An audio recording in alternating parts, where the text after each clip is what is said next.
Po 8 tygodniach nauki mieliśmy w szkole pierwsze nasze zimowe długie ferie. Bardzo długie, bo aż 5 tygodni. Dlatego też wiedząc o tym, że w moim klasztorze będzie w Katmandu, ma miejsce przekaz Rinchen Terdzy udzielany przez Drubłanga Sędzieniempe Rinpoche, spakowałam walizki i wyruszyłam do Katmandu. Z Dharamsali poprzez Amritsar, Delhi i później z Delhi już bezpośrednio do Katmandu.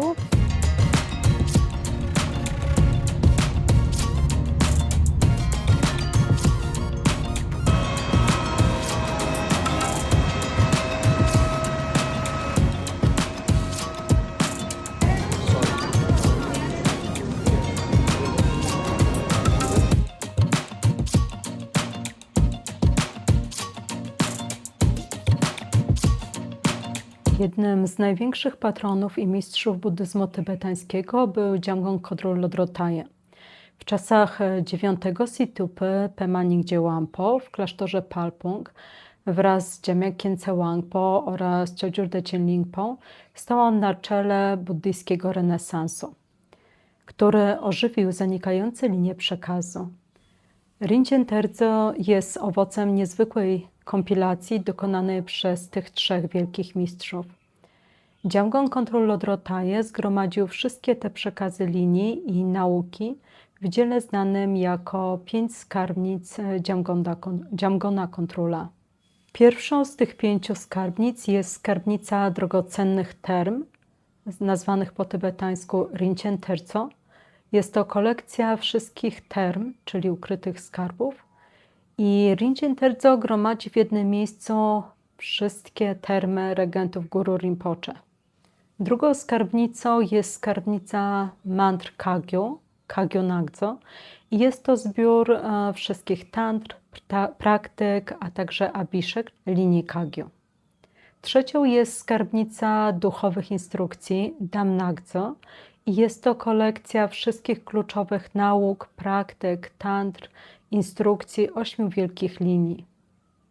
Tych 8 wielkich linii, czasem mówi się 8 wielkich filarów, to Nyingma, Kadam, Ladre, Marpa Kagyo, Shangpa Kagyo, Shinje, Chod, liczone jako jedno, Kala Chakra Yordruk, a także Dorje Nyendrup, znana jako linia Orgenpy.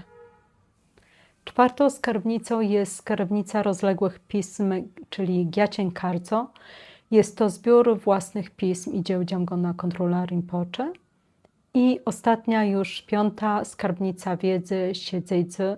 Jest to zbiór jego pism obejmujący 10 tradycyjnych dziedzin wiedzy.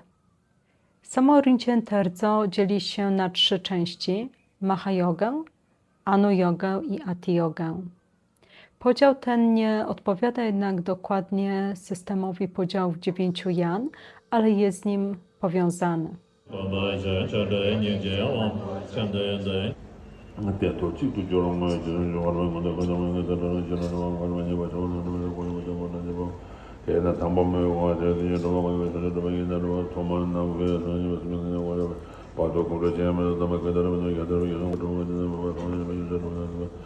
Dongje Mahayoge, Gomba, Mundasabada, Beata, Bekaze, Bekaze, Maha Bekaze, Raza Samangade, Beata, Bekaze, Bekaze, Maha Bekaze, Raza Samangade, Większość zbioru dotyczy Mahajogi, która obejmuje liczne rytuały, wizualizacje oraz fazy budowania i spełniania. Druga część Anu-joga jest bardziej powiązana z ustnym przekazem błogosławieństwa linii, a trzecia część Ati-joga wraz z esencjonalnymi instrukcjami odnosi się, mówiąc najprościej, do bezpośredniej medytacji dzogchen. W końcowej części znajdują się też instrukcje, nauki dotyczące nauk Mahamudry i Dzogchen.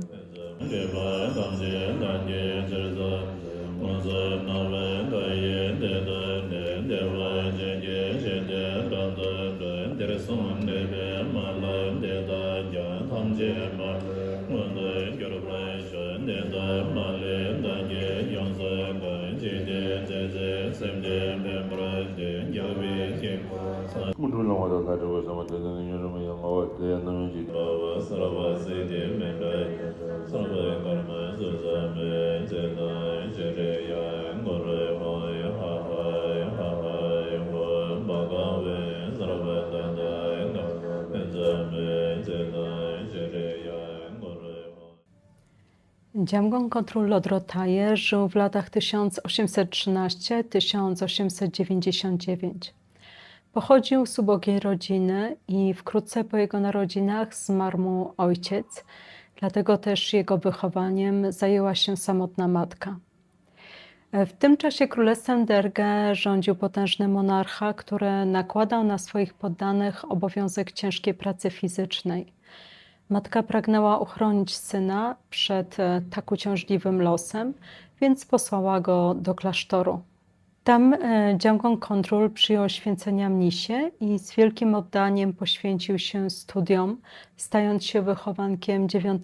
Taisitu Rinpoche Pema Nyingje Wangpo.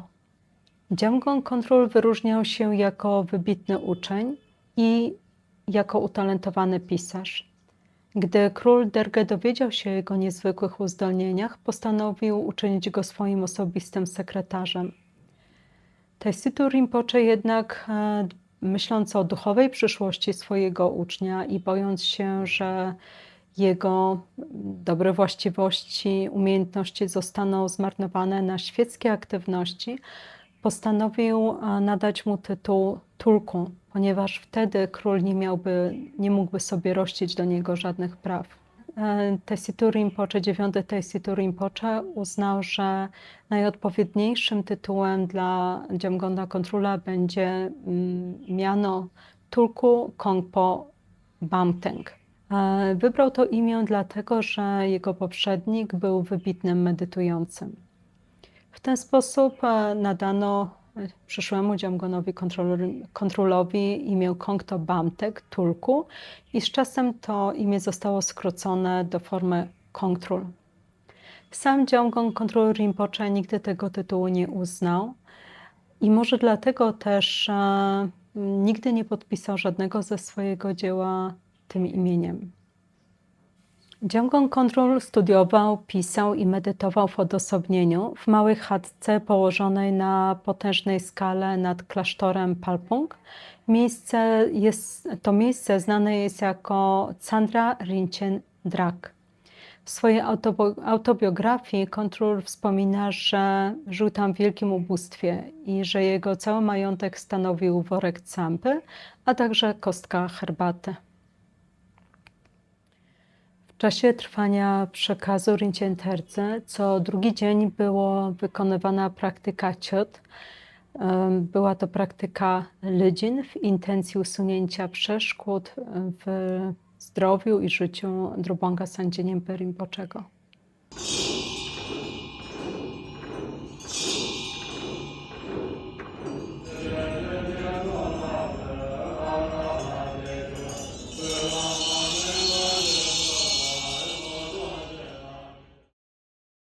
Pobyt w klasztorze to też dla mnie wspaniała okazja, aby spotkać się ze przyjaciółmi, ze znajomymi, tymi z klasztoru i też tymi, którzy przyjechali do klasztoru. Na Rinchen Terdze przyjechało bardzo wiele osób, w tym też wielu moich przyjaciół. Dlatego też mieliśmy okazję razem przywitać Nowy Rok. Spotkaliśmy się w małej grupie. Bardzo dobrze wspominam ten czas.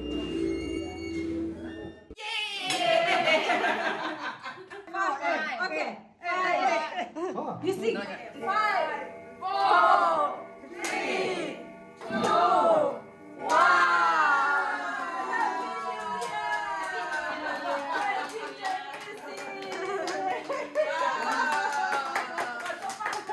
We're so lucky, celebrating the New Year here.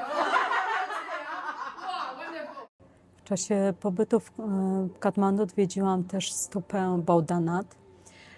Z nią związanych jest wiele legend. Jedną Z najbardziej powszechnych jest ta historia o Ma Yihaźma.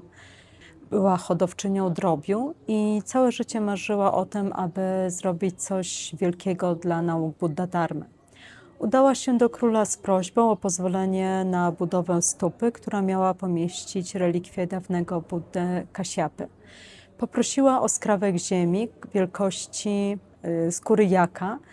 Król zgodził się, natomiast ona wykazała się ogromnym sprytem, pokroiła tą skórę na niezliczoną ilość cienkich, niemal nitkowatych pasków, związała je ze sobą, tworząc bardzo długi sznur i rozciągnęła go w okrąg na ogromnym obszarze.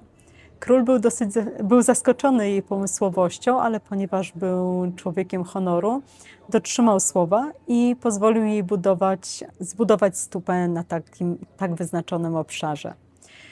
W tym też czasie lokalni dygnitarze próbowali sabotażować budowę tej stupy, bo nie chcieli uznać, że taka zwykła kobieta od drobiu może budować coś takiego. Jednakże król odpowiedział słowami, które do dzisiaj są nazwą tej stupy. Powiedział mianowicie Yarung Kasior. I co oznacza, skoro zostało raz tak powiedziane, to nie może być cofnięte. Kobieta rozpoczęła budowę stupy i niestety zmarła przed ukończeniem tej budowy, natomiast jej dzieło kontynuowali 4 synowie. Legenda mówi, że po zakończeniu prac ta stupa stała się miejscem cudów, a bogowie i Buddowie zstępowali z niebios, aby pobłogosławić to miejsce. Mówi się też, że synowie Ma Yihaźmy odrodzili się później jako kluczowe postacie, które sprowadziły buddyzm do Tybetu, między innymi jako król Trisong Detsen, a także jako wielki mistrz Padmasambhava.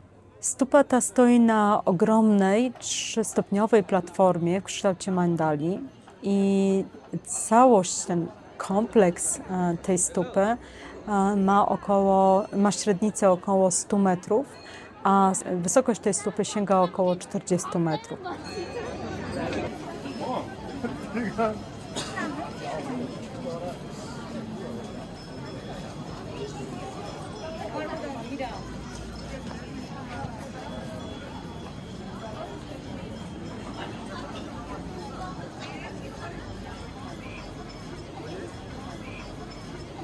Wokół stupy Swajambu, wzgórza Swajambu, można wykonywać kora, czyli święte okrążenia. Ta kora ma około 3 kilometrów i po drodze można też odwiedzić wiele świętych miejsc. Jest miejsce Manjushriego, jest też tak zwany Buddha Park, w którym są przepiękne posągi Budda Amitabhy, Chimrezika i Guru Rinpochego.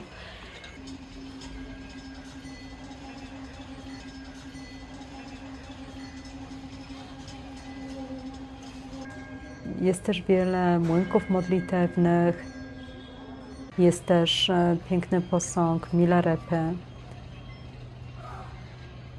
pałac pokazujący niebo bogów, posąg Guru Rinpochego otoczony małym parkiem. Stupa Swajambu jest jedną z najbardziej tajemniczych świętych miejsc w Dolinie Katmandu. Jej wysoka biała kopuła i lśniąca iglica są widoczne z wielu kilometrów i ze wszystkich stron doliny. Zbiór legend o tym miejscu, znany jako Swajambu Purana, opowiada o cudownym lotosie zasadzonym przez dawnego Buddę. Lotos ten wyrósł z jeziora, które niegdyś pokrywało całą dolinę. Lotos w tajemniczy sposób promieniował jaskrawym światłem, a nazwa tego miejsca brzmiała Swajambu. Swajambu oznacza samoistnie stworzone lub też samoistnie powstałe. Wielu świętych, mędrców, a także różne bóstwa przybywały do tego miejsca, podróżowały nad to jezioro, aby oddać cześć temu miejscu.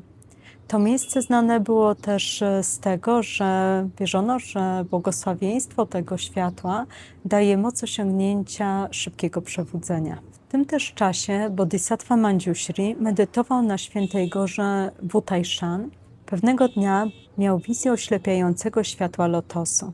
Był pod ogromnym wrażeniem mocy promiennego światła i pomyślał, że gdyby woda została usunięta z całej doliny, z tego jeziora, które wtedy pokrywało dolinę, to Swajambhu stałoby się łatwiej dostępne dla ludzkich pielgrzymów. Swoim wielkim mieczem Manjushri rozciął góry otaczające jezioro i przez to miejsce woda odpłynęła z doliny.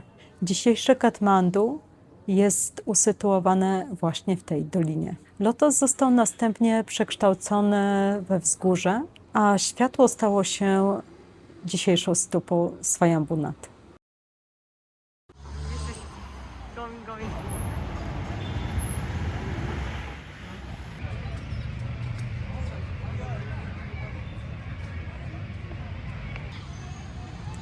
Na górę prowadzą schody. Jest ich 365 i codziennie wielu pielgrzymów buddyjskich, newarskich, też i hinduistycznych wspina się po tych schodach na szczyt góry.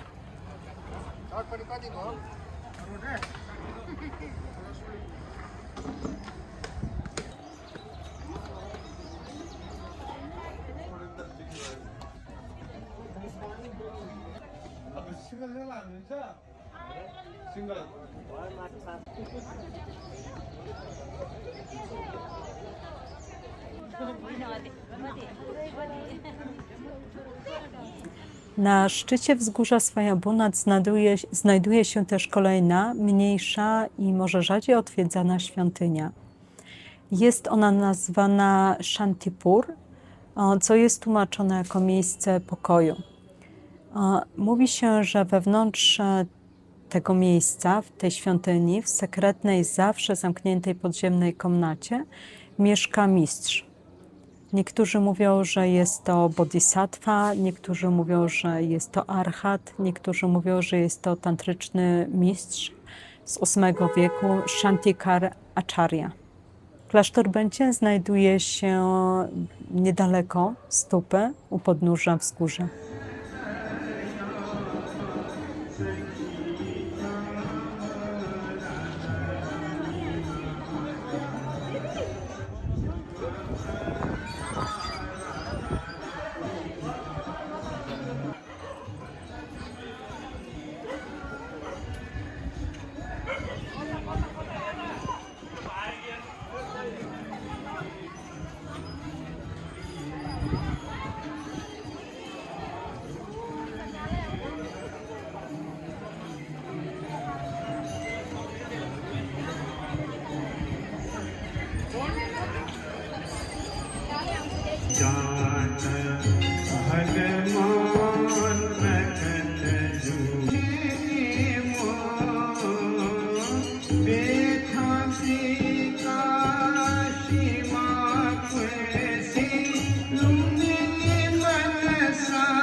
Posąg Mahakali z Tundikhel jest znany jako strażnik i klejnot spełniający życzenia.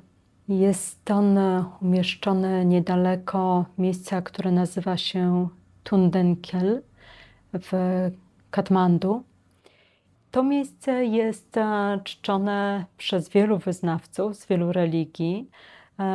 Newarowie postrzegają Mahakale jako bóstwo opiekuńcze króla Jakshów, a z czasem zyskał on status Buddy i obecnie jest czczony jako bóstwo związane bardzo ściśle z Chakrasamovarą, czyli po tybetańsku Korlodem Chokiem. Jest traktowany jako gniewna forma Korlodem Choka, która rozprasza mrok niewiedzy, a także usuwa wszelkie przeszkody. W buddyzmie tybetańskim jest uznawany za gniewną emanację Avalokiteshvary, czyli Chenrezika. Tradycja Sakya buddyzmu tybetańskiego identyfikuje go jako Mahakalę Prajnaparanatę, który jest głównym strażnikiem cyklu tantry Hevadży. Kilka słów o ośrodku odosobnień, 3-letnich odosobnień Benzhen Drupte Ezel. W 1996 roku w Parping, położonym 20 km na północny wschód od Bęcien, założono ośrodek medytacyjny Bęcien. Pod duchowym przewodnictwem Sandzieja Niemby Rinpoczego i Kyabje Tengye Rinpoczego w 1999 roku pierwszych 16 mnichów rozpoczęło tam swoje odosobnienie. Odosobnienie to tradycyjny 3-letni trening medytacyjny i osoby, które ukończyły takie odosobnienie, nazywane są lamami. W tym czasie mnisi poświęcają się całkowicie medytacji, unikając jakichkolwiek rozproszeń.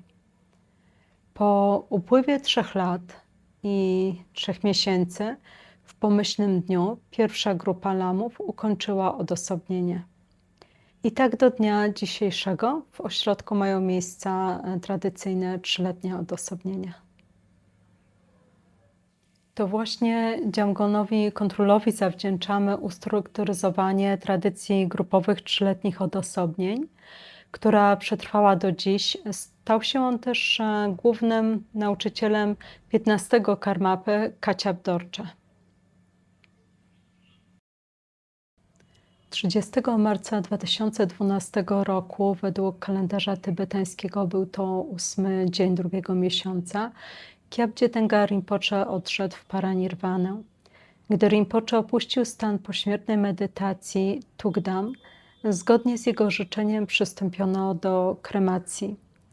Tugdam jest to stan, w którym mimo ustania funkcji życiowych, braku tętna, oddechu i aktywności umysłu, świadomość medytującego pozostaje w jego ciele. Po kremacji odnaleziono wiele cennych relikwii. Wśród nich były tak zwane relikwie, zwane królem relikwii, czyli serce, język i oczy, które przypominały kamień, jednak pozostały nietknięte przez ogień. Te święte relikwie osadzono w posągu stworzonym na podobieństwo samego Rinpoczego i ta statua stoi obecnie w sali, w klasztornej sali zwanej salą Tary. Ta statua mieści się przed tak zwaną złotą stupą i została zbudowana z miedzi i pokryta została złotem. Fragment czaszki, różne drogocenne przedmioty, caca oraz sung wykonane zgodnie z instrukcjami Drimeniamni zostały umieszczone wewnątrz właśnie tej złotej stupy. Styl, w jakim została wykonana, jest znana jako Jangchuk Choten, czy też stupa przebudzenia. I ta konkretna stupa powstała według dokładnych wymiarów i wskazówek otrzymanych od jego świątobliwości 17 karmapy. Gdy zaczęły pojawiać się kolejne okoliczności, zrodziła się idea budowy drugiej stupy poza klasztorem. Zgodnie z życzeniem Rady Klasztoru oraz decyzją jego eminencji Sandzieja Niemby Rinpoczego rozpoczęto budowę tej drugiej stupy. Początkowo lokalizacja pozostawała niepewna, a poszukiwania idealnego miejsca trwały długo. Pewnego dnia w sercu Chagzo Chashi Ezer pojawiła się myśl, że być może idealnym miejscem byłby Parping, tuż przed budynkiem ośrodka 3-letnich odosobnień.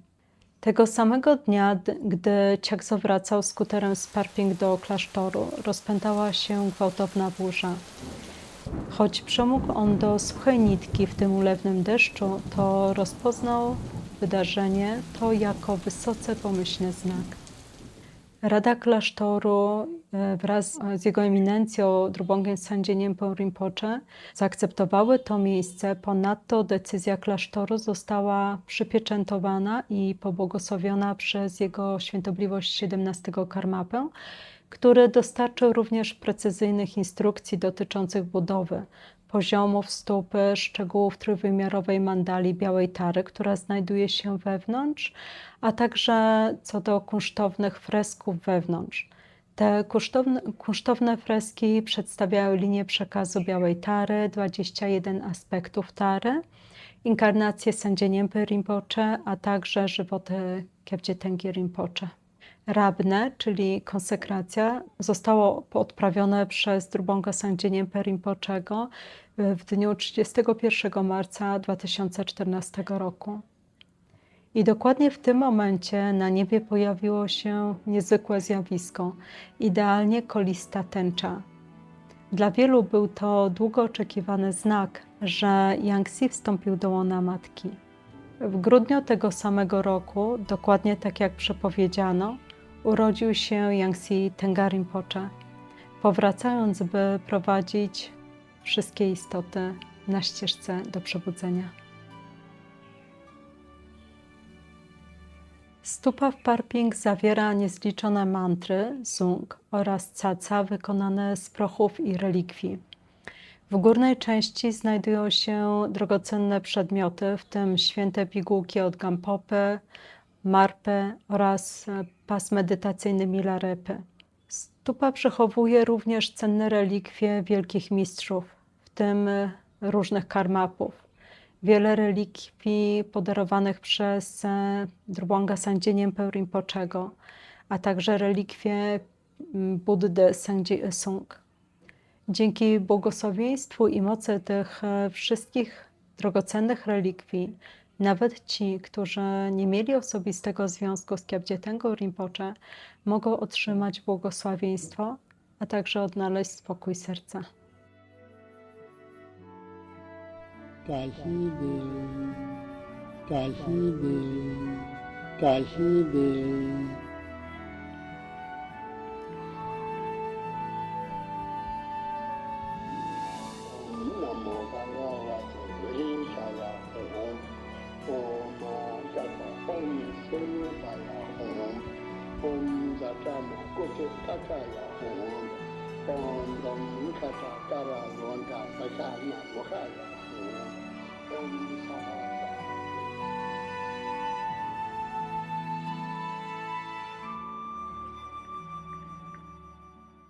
Czarna stupa w Parping, w miejscu, które nazywa się Yanglesio w Nepalu, to niezwykle święta stupa, wzniesiona przez słynnego mistrza Dzogchen Kyabdzie Chetarala Rinpoche w latach 80. XX wieku.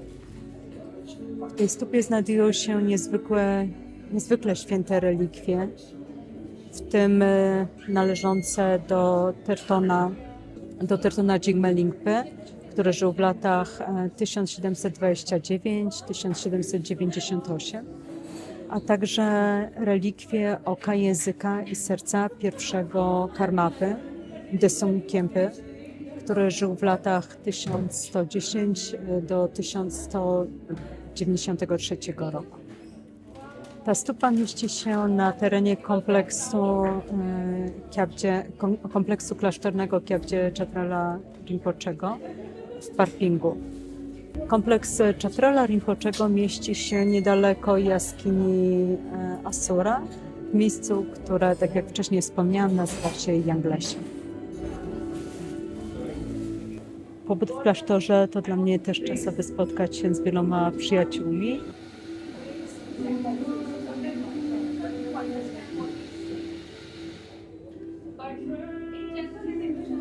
Między innymi był to też Lama Tashi. Z Lamą Tashi znamy się od 20 lat. Kiedy pierwszy raz go spotkałam, miał lat 9. I od tego czasu utrzymujemy naszą relację, ale też przez ostatnie lata nie mieliśmy okazji, żeby się spotkać. Po wielu latach, chyba po 7, był to pierwszy moment, kiedy znowu się zobaczyliśmy. Lama Tashi był na odosobnieniu 3-letnim, właściwie 2 razy był na tym odosobnieniu 3-letnim, co też napawa mnie ogromną radością. W czasie Rinchen Terdze wszyscy byli bardzo zajęci, zwłaszcza lamowie. Nie było aż tak wiele czasu, aby spędzić go towarzysko. Mimo to jednak udało mi się spotkać z kilkoma znajomymi. Też niektórzy z nich zaprosili mnie na kolację, czy też na kawę, herbatę. Czasami też w przerwach spotykaliśmy się. po to, aby chociaż chwilę porozmawiać i nadrobić zaległości, zobaczyć, co u kogo się w tej chwili wydarza. W czasie pobytu w klasztorze obchodziłam też swoje urodziny. I chociaż z perspektywy buddyjskiej nie jest to może jakiś taki szczególny czas, bo tylko nam uświadamia, że jesteśmy starsi, bliżej do śmierci. Uświadamia nam też przemijalność. I w tym roku wyjątkowo, naprawdę wyjątkowo, miałam okazję, aby świętować ten czas kilka razy z wieloma przyjaciółmi. Było to dla mnie niezwykle wzruszające i też dające mi bardzo dużo okazji, bardzo wiele okazji, aby nacieszyć się obecnością też tych, których nie widziałam przez wiele lat. Lamy Tasi i jego rodziny, siostro z mamą, przygotowali dla mnie takie małe przyjęcie z tortem. Mieliśmy też wspólną kolację. Był to bardzo, bardzo cenny czas. Też mogłam świętować swoje urodziny z innymi przyjaciółmi i to serdeczne podziękowania dla Jogbi i też dla wielu innych przyjaciół, którzy okazali mi wiele serdeczności w tym dniu.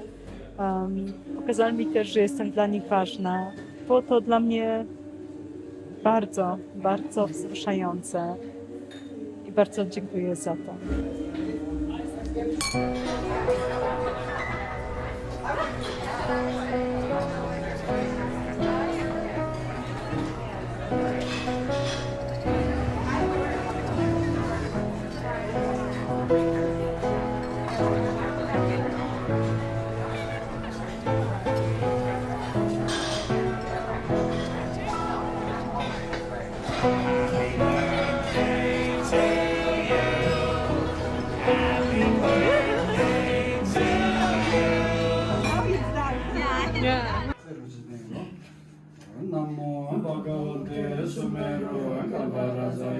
Tathāgataya arahate samyak sambuddhaya tuyata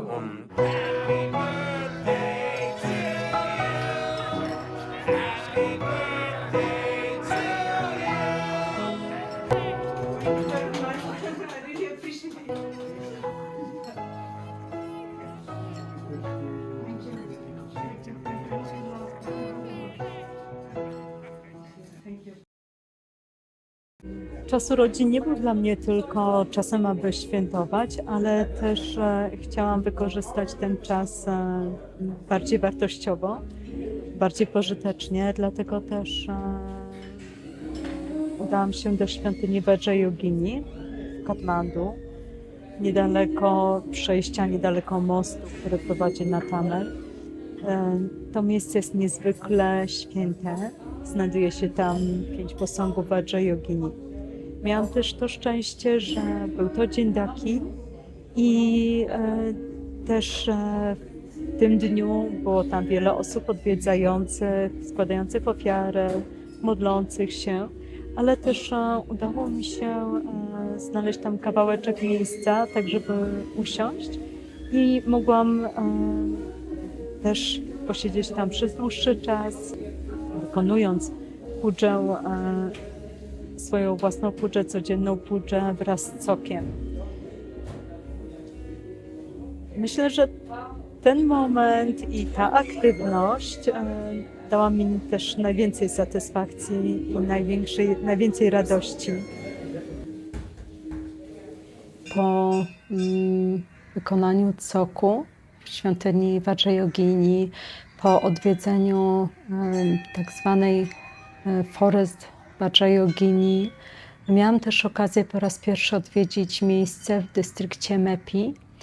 I to miejsce znane jest jako Mepi Temple. Też czasami mówi się Mepi Ajima Temple lub też niektórzy mówią Jnanadakini Temple. Dla buddystów to miejsce jest związane z Vajrayoginią.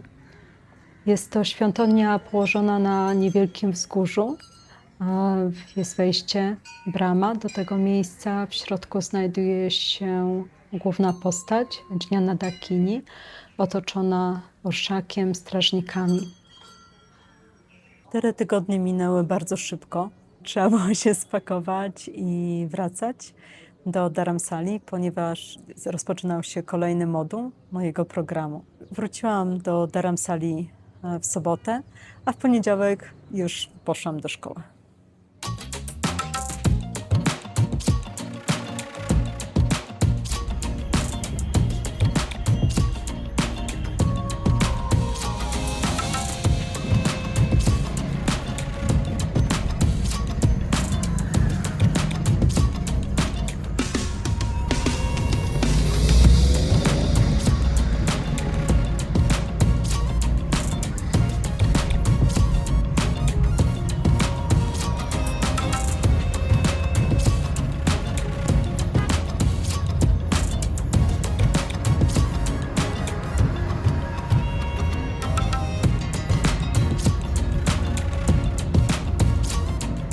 W Dharamsali przywitał mnie znajomy widok.